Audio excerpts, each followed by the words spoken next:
Have you given any thought to planning for retirement? No? Well, did you know that you might not be able to count on Uncle Sam for a paycheck after you've retired? Alan Sloan of Fortune magazine points out that in 1983, it was thought that Social Security would remain solvent until 2050s. Now that prediction has been reduced to 2036. In 2037, long before many of you have retired, Social Security will only have enough money to pay 73 cents for each dollar that is paid in. Social Security as we know it is likely going away. The same is true for Medicare. According to the PBS Business Report, the average retiree currently spends between $3,000 and $5,000 per year on health expenses not covered by Medicare. Even with Medicare, that's around $100,000 out of pocket during retirement.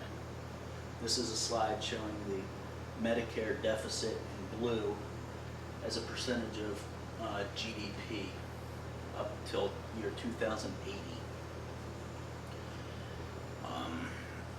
Now take into consideration a report attributed to Human and Health Services Secretary Kathleen Seebliss that predicted Medicare would run out of money to pay retirees in 2024.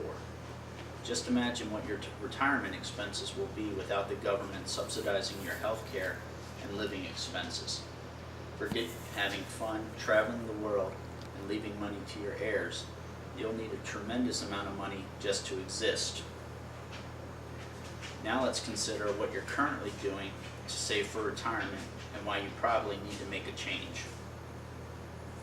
A study by Hewitt Associates found that 3 out of 10 employees eligible for 401k plans through their employers don't contribute. Many employees who do contribute to their company's 401k don't contribute enough to earn their company's matching funds, and among those who contribute, 83% fail to actively manage their contributions. As of early 2011, 27% of Americans had no personal savings, and 34% of Americans, more than 1 out of every 3, had no retirement savings. The rate of savings by minorities in America is particularly low. A Huffington Post report by Rakeem Brooks pointed out that the savings of Caucasian Americans accounted for 28% of their net worth, while savings accounted for only 19% of their net worth of African Americans and 15% for Hispanics. So what can you do to make sure your retirement is everything that you hope it will be? Invest in the stock market. If you aren't already investing in stocks, now is a great time to start.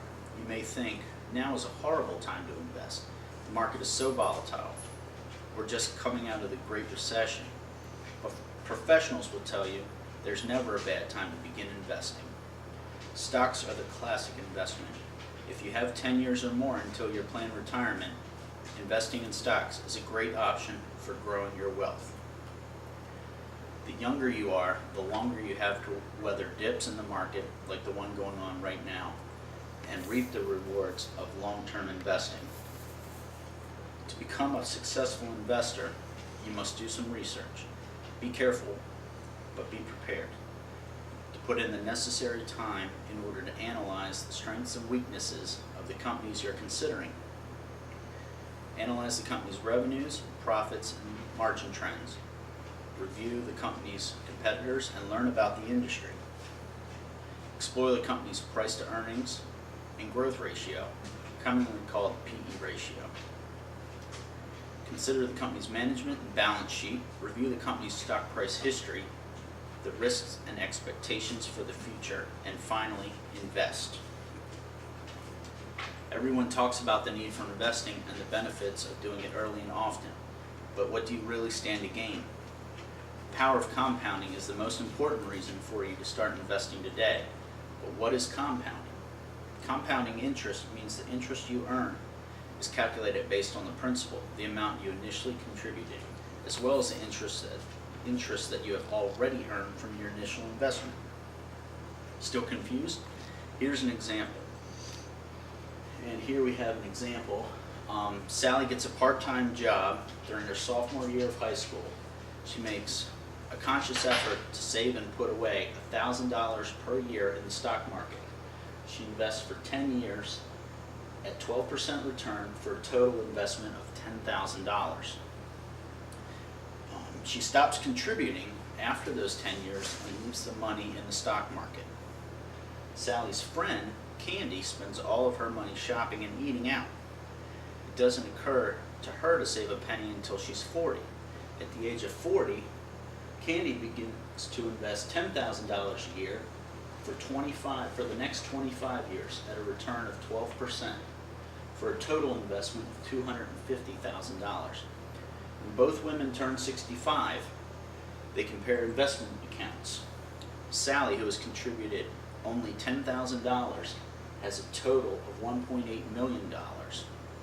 Candy, who has contributed a total of $250,000, has a net worth of $1.5 million, less than Sally. That's the magic of compound interest.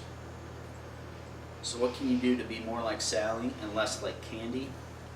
Invest in the stock market. Start investing now. Set up an account with a broker. There are dozens to choose from online, and many of them are low cost.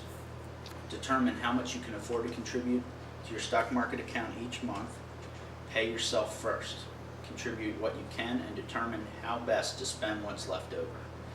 Consider setting up an automatic deposit into your account. Keep investing. When times are tough and money is tight, keep investing. Invest as much as you can afford, push yourself, and really take a close look at your spending habits. Is it better to save $1,000 a year now or $10,000 a year later? Be honest with yourself about what you're currently doing to save for retirement. Neither your grandmother's Beanie Baby collection nor that lottery ticket that you buy every Wednesday night should be viewed as a retirement solution.